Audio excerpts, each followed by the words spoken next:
Welcome to Emuna is Our Future, with dealing with tragedy, dealing with these tragic times that we've gone into, not just as a nation but as the world, with the sad news of the passing of Rabbi Lord Sacks, someone who I look up to very, very much and has inspired me very much as part of this Emuna is Our Future series.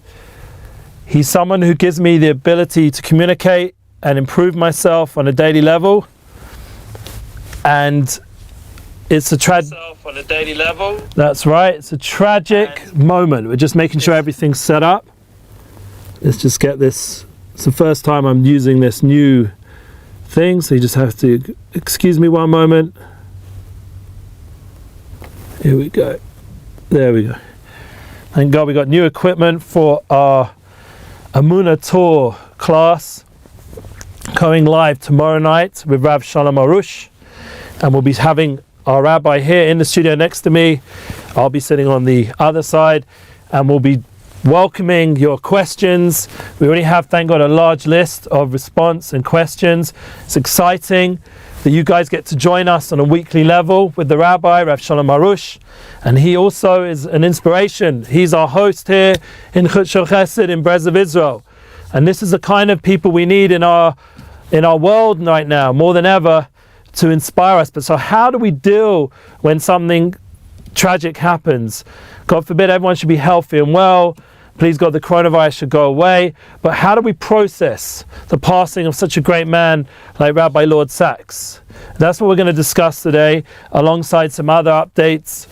And my feeling, I'm feeling very emotional, bottom line, is when I found out after Shabbat this week came out, and a new week, new opportunity, I didn't feel totally great inside. Something, you get these little gut feelings that something's off, and I was feeling that, but I didn't know where to put it. Why am I feeling off? I'm hoping this week's going to be good. You come out of Shabbat, the day of rest, the Shabbos, after connecting, and you've disconnected to reconnect, and you're feeling closer to Hashem, but at the same time the week's coming on and what you have to take care of, and you need to suddenly start thinking about, what's ahead of me, and suddenly comes online, Twitter, Facebook, everything there, Rabbi Lord Sacks, Baruch Dayan Emes, and it's an ocean of feeling and heartfelt emotion, not just by the Jewish people, but the whole world. And that's been this last few days. I'm sure everyone who's listening now live and who's been involved spiritually, emotionally, or even physically and had the merit to meet Rabbi Sacks is feeling the loss. And for me, coming from London and growing up in part of the United Synagogue world, I didn't go so much, honestly. I actually never met Rabbi Sacks, even though my wife has and my parents have. In fact, my parents even brought me a siddur when they came to Israel once, which was from Rabbi Sacks, and had a nice message from Rabbi Sacks to me. And I really appreciated that siddur. But one of the inner ways of processing, at first it just felt dark. It felt loss. I felt like, who is going to fill this space? In the world, who is there that can communicate with such clarity, with such dignity, and with such intelligence? Yeah, and someone just posted now on a Facebook Live, there is definitely a lot of, classes right now which reflect what you're saying about freaking out. I'd prefer to use the word anxiety or concern. Personally, I wouldn't get too dramatic, like this person mentioned a Holocaust, God forbid. Please God, the world has learned from history, and we as a people have learned, and we should never have to see such a tragic experience like the Holocaust. And that's something which I don't think we'll ever recover until the Mashiach is here from such a tragic event. If anyone was watching online recently, I'll mention it just because it's very inspiring. But Shlomi Zion, who we had in the studio speaking about unity with Rav Shalom Arush, and he's a great writer as part of Ami magazine, and he was on a very nice YouTube channel, Pizza something, San Diego or something, and he was on that channel introducing the world to the Hasidic community, and it was very encouraging. And he himself mentioned there that, a lot of the people in this community have gone through the Holocaust or were from survivors who went through the Holocaust. And I have Rabbonim, who I'm very inspired by, who went through the Holocaust. Now, Rabbi Sacks, I believe, was in London, as I was growing up. I wasn't alive then, but my father was. And that was a different experience, having such a upbringing in England. We heard about the Blitz and all the different crazy bombings and struggles and ration cards that the English Jewry went through, and all the refugees that came through. And of course, everyone has a different historic experience, but if you go into Rabbi Sacks' bio, the point which really stuck out was when he was in university and he was starting to make his life decisions. That was, as well as his special upbringing from his father and his brothers, and his mother, but to have that moment in university, that picture that he could have gone in any direction, become a lawyer or anything other than what he became, and we would have lost all that inspiration. That we have to touch base with something which was fundamental. If you go to Tim Ferriss's interview of Rabbi Sacks, I just reposted on some of my network. Tim Ferriss is an amazing podcaster and interviewer, probably one of the best interviewers around, and he mentions about Rabbi Sacks meeting Lubavitcher Rebbe. That's the conversation point that I want to focus on. And that was a very profound moment for Rabbi Sacks. That was where he learned, as my friend rightly put when I shared the link today, that the leadership that he understood, it's not just about finding leadership, which is what Rabbi Sacks was doing then. He was traveling around America while he was in Cambridge, and he was looking for that next level of guidance for his life. And thankfully, the Lubavitcher Rebbe, when he heard that he was trying to get in, made time and sought him out and brought him in and spoke with him and empowered him to become a leader, and they developed their relationship till he became the chief rabbi of the Commonwealth and the British Empire, whatever's left of that, but became the chief rabbi of England, of the UK, and he is the former chief rabbi. And me personally, that was where I met him as a kid, growing up, as he was on TV and seeing him always, giving very respectful speeches, and knowing that my family had connection with him through shul. So that was my upbringing, and that compared to his, I had my time in university, I also was seeking leadership. But the key point was that he was empowered to become a leader. That was the message that he left us with, that we can all become leaders. That was the energy he took from Lubavitcher Rebbe, those inspiring words, and he was able to bring it out in a way that not only empowered him to leadership, but empowered everyone around him. I just heard his daughter give a eulogy to him. It's on YouTube. You can look at it now on Rabbi Sacks' YouTube channel. And it's amazing the way you feel that he built new generation of leaders. His daughter herself has become a leader in her way of communication and her love for her father, and the legacy, how it continues to live on.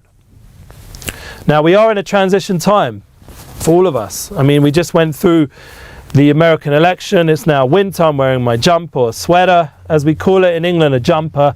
You guys call it probably a sweater, or wherever you are in the world, you call it different names, pullover. It's got cold and it's intense, the transition time, because the world is changing. England right now itself is on lockdown. The chief rabbi of England couldn't even be at the funeral of Rabbi Sacks, and many thousands and thousands of us that would have been and would have loved to have brought him here to the Holy Land to be buried here, or where he was buried in England, to have somehow made it there, or at least have more of a communal experience. Once again, that's been prevented thanks to the Corona challenge that we're still going through. And in Israel, the lockdown is lessening, but it's very gradual, and it's with a lot of patience. Because, for example, you go to a shop, you have to stand outside for 4 or 5 hours. I mean, no, not that extreme. Stand out for an hour and wait for between every, only 4 people at a time. So all the clothes shops are people waiting to get the new season. It's a bit of a balagan going on out in the streets in Jerusalem, if anyone wants to go visit right now. And it's going to be this whole gradual process. Still a lot of shops not open. Maybe some won't be opening at all. So we're definitely in a challenging time. And when you're in such a challenging time, you don't want someone like Rabbi Sacks, who was such a voice up until his sudden tragic passing. It was just like caught us all off guard. We were just starting to pray for him. We heard he was unwell. We're praying, and suddenly the machal of the disease just took him out. And it was very sudden, in a very weird, profound way. At the same time, we're hearing that Biden is now apparently going to become the president of the US.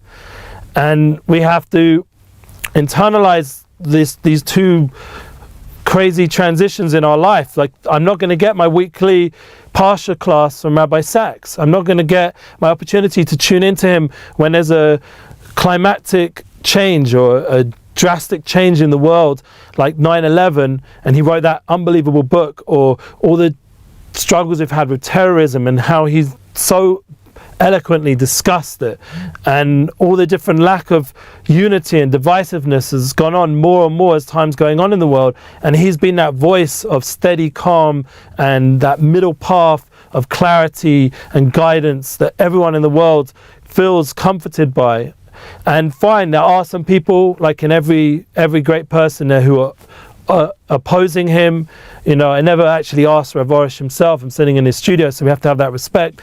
That, you know, does he know Rabbi Sacks? Has he had connection? I don't know. Maybe it's a question we can ask on when we have our shir tomorrow night.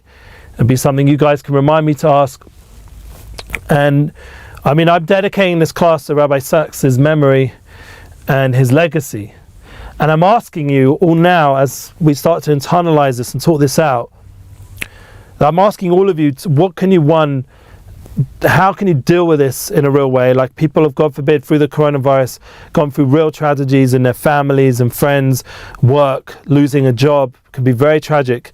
You don't feel that stability, that ability to pay your bills or to cover things that are important, like education for children, and even the education system's having all kinds of struggles. And then resources, like I mentioned the other week, you don't have the availability to access therapy or medical things that are needed, or business opportunities. People have been generating a lot of momentum over the years. There's all these, like, you know, motivational speakers trying to get people to be successful, and now this is really the real time to be motivated, because this is the hardest. As Gedalia Fencer, all the training, all the years, he always says that now this is where it's really being pushed to the limit. Now we really get to prove ourselves, and now we get to take all those teachings from all our great teachers like Rav Shalom Arush is teaching us about Spodidus, and they're connecting. How do we bring it alive? How do we bring the Garden of Emuna series alive? How do we bring all of Rabbi Sacks's like extensive works, extensive amount of emails I've had on my phones over the years, all that guidance? How do we start to bring it alive in our daily life so that we can live now, in this time, right now, and as we're getting into the winter of 2020, 5781, with a Corona challenge? How do we bring it alive so that we don't get pulled down, God forbid, into a sort of depressed, you know, God forbid, I didn't want to say the words, but to give up kind of mindset? How could we ever give up? There's no giving up. And we know that with all those teachings, all that guidance, all that energy, that's the time it was preparing us for now. It was all preparing us for this moment right now. And that was the light from Avram Avinu. Remember Avram Avinu, our great forefather? He was able to empower all the generations with his holy kindness and his holy avoda, and all the 10 tests that we spoke about that he went through with his holy soulmate, Sarah Emuna, our foremother. And they were able to transform the struggles that they went through to have children, and to be able to build the new generation with Yitzhak Avinu. And to, like we see in this week's Parsha, we start the Parsha with tragedy. We start Chai Sarah Emenu, our foremother, has passed away. And now Avram Avinu comes back from such a big test of Kenis Yitzhak. He didn't come back and have his wife waiting for him with, you know, a hug or whatever it is, a food and drink and a whole situation of celebration, and they got through the test. He came back to bury his wife, and Avram Avinu had to deal with that. As we see from our forefathers, that often in this world there's a lot of struggle, a lot of pain, and it's not easy. No one said it's easy. As we posted initially, I was going to call this class, you know, the challenge of dealing with new beginnings are always difficult. That's what it says in Chazal. So becoming the beginning of the Jewish people and that light to the world that the world so much, thank God, can gain from, that beginning days, that beginning foundation of such a reality in the world, and we read and tap into it on an internal level right now in Parshas Chai Sarah, that Avraham Avinu's bearing his wife and he's giving us the strength to go ahead. And he does. What does he do straight after burying his wife? He then is beginning to look for a shidduch for his son, Yitzchak Avinu.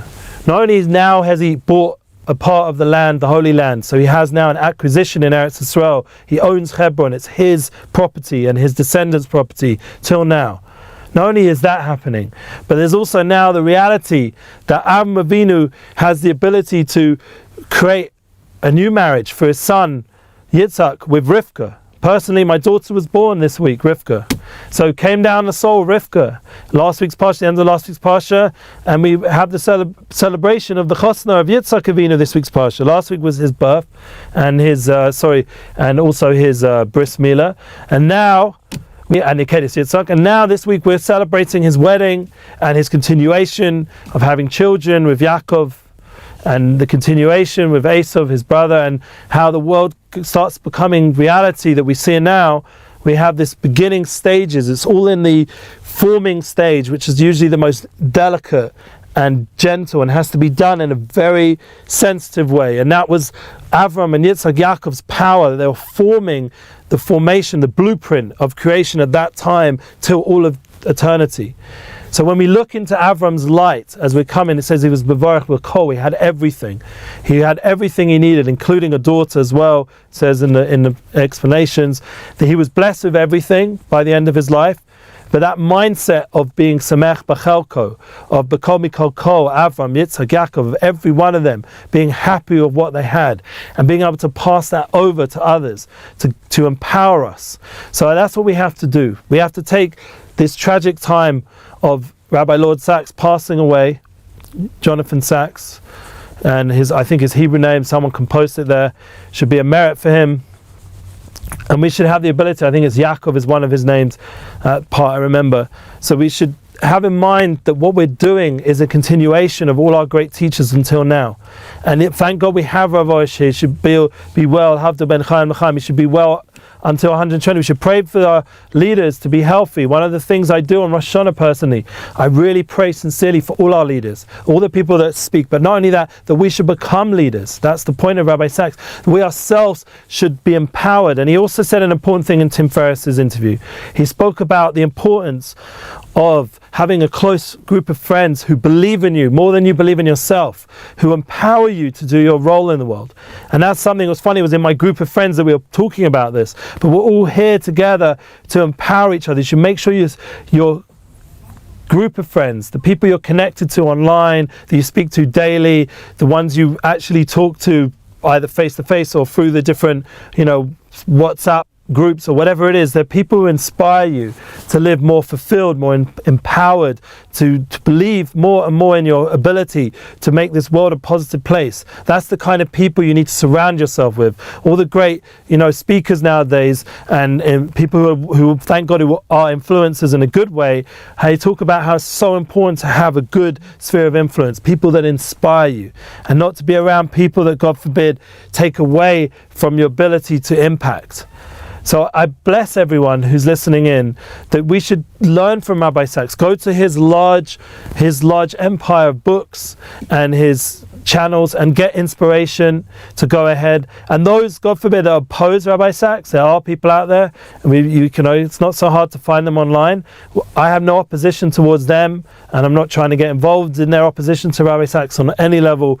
Baruch Hashem, I'm just drawing out the part that has inspired me to grow and become, thank God, in my own little way, a little leader in my little sphere of influence, my family, my friends, hopefully a little bit on these Torah classes, these Emuna classes, that we get a little bit of inspiration together and to learn a bit and to hopefully become a better version of myself and to help others become better versions of themselves.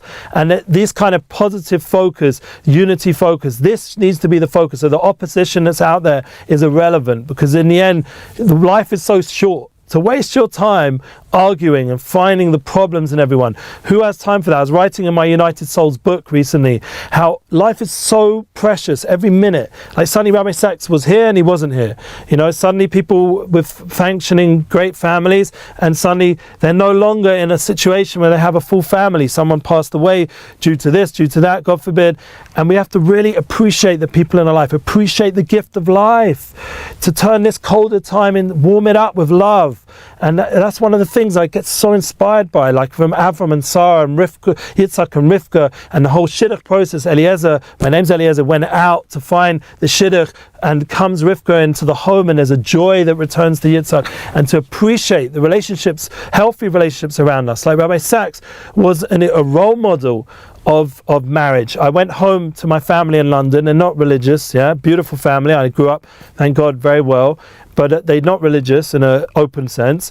But they had a beautiful article in the Sunday Times, like a very secular English newspaper, and it was a whole bunch of pages talking about the marriage of Rabbi Sacks and his beautiful journey with his wife Elaine, I think that's her name. And they together made a Kiddush Hashem in all the English press about their marriage, just their marriage, not the things he spoke about so intelligently. And the question is, that comes back to me. I talk about unity and my unity podcast and relationship podcast, and our Emuna is our future podcast, and I now, thank God, was just on a podcast called Think Torah, and I spoke about my own hopes and dreams with Rav Orish and our Emuna Torah and all the bookings for Nissan Black, and we're trying again to get the Hanukkah Torah up on the road. We're not giving up, and we're trying to push as much as we can to create positive energy, positive events, positive words of inspiration in our life. So we're trying. And tomorrow night, like we said, Boker Tov from Tulsa, Oklahoma. I love it when I see this person. It gives me joy. We're reaching Oklahoma. The US is alive here.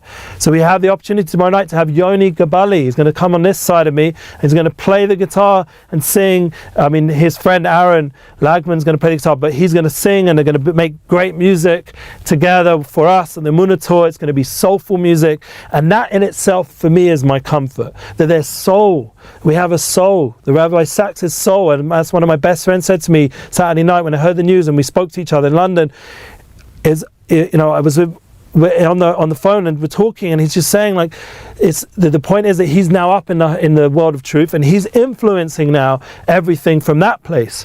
So what we get down here, like the elections or this or that, or we're happy about the election, whatever it is, whatever our political persuasion is, we're not getting political, but the point is, whatever the situation is, economically, it struggles, health-wise, everyone's having some sort of someone wants to talk how to find their shidduch, and once again we get inspiration from this week's parsha to get a shidduch, all this kind of stuff that's going on and on and on in an intense way. And we have to suddenly think and breathe. I have a soul. Rabbi Sacks has a soul. And his soul is communicating to us now from the higher world, from the true world, without all the blocks of the body, without the blocks of the physical restraints. And he's communicating us. He's sending us even more inspiration than he was down here. And he's praying for his family and for his friends, and we wish them all comfort and long life. And he's reaching out to our generation. He's understanding on a very, very deep level. He was just here in this world before this weekend, for Shabbos, and he saw all the divisiveness, saw all the pain, saw all the struggle, the coronavirus, and he's up now with Hashem and all the Tzaddikim and all the righteous people, and he's beseeching on our behalf how to make the world more, I'm just getting the YouTube back on track. There we go. And this will be on YouTube, Facebook, our podcast. He's getting the world back to a place of positivity. And that's something which is really exciting, the ability to have someone, Melitz Yosha, to seek out for us in the higher worlds and in that place of truth. And that's important to remember, that we're not only in this world, as painful as it is when a soul leaves this world, but one of the comforts is it's a soul, it's a neshama. And that's the idea with the music we want to bring here. It has to be soulful music that inspires our soul, not pulls us down to be more physical, to lift us up, to elevate the physical. And that was one of the great lessons from Rabbi Sacks. He went around the world and he inspired the world to become more spiritual. Even the atheists were friends with Rabbi Sacks, and he was able to inspire them, hopefully on some level, or at least the people listening in, to clarify their arguments, to bring out the truth of spirituality, of the soul. And that soul talk went all the world, went more global global than anyone. That TED talk that he put up has gone to millions. Unbelievable talk about we becoming more selfless, becoming more soulful, caring for other people. This is the kind of traits from Avraham Avinu and the idea of sharing that light with the world. And we come to Yitzhak Avinu now. We come to that time in this week's parsha. We're transitioning now to the time more of Gevurah, of more of getting that strength in place so we can deal with tragedy. All of us should have the power to turn around the tragic moments in our lives and to turn them into moments of strength and resilience and courage and power and do our jobs, all of us, to take those lessons of truth and kindness and peace and to bring it with strength and power no matter what's going on, no matter what the situation is in the global world and with the Corona challenge, that we can do our mission with simcha and joy and with Emuna.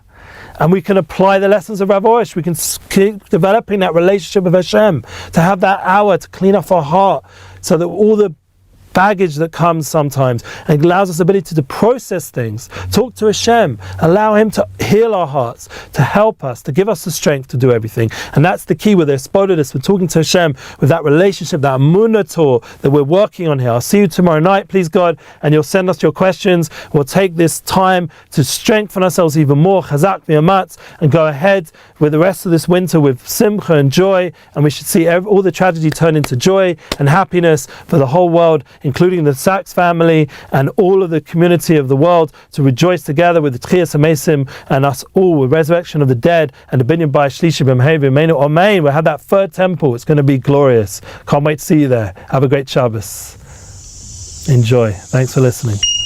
Share on, please.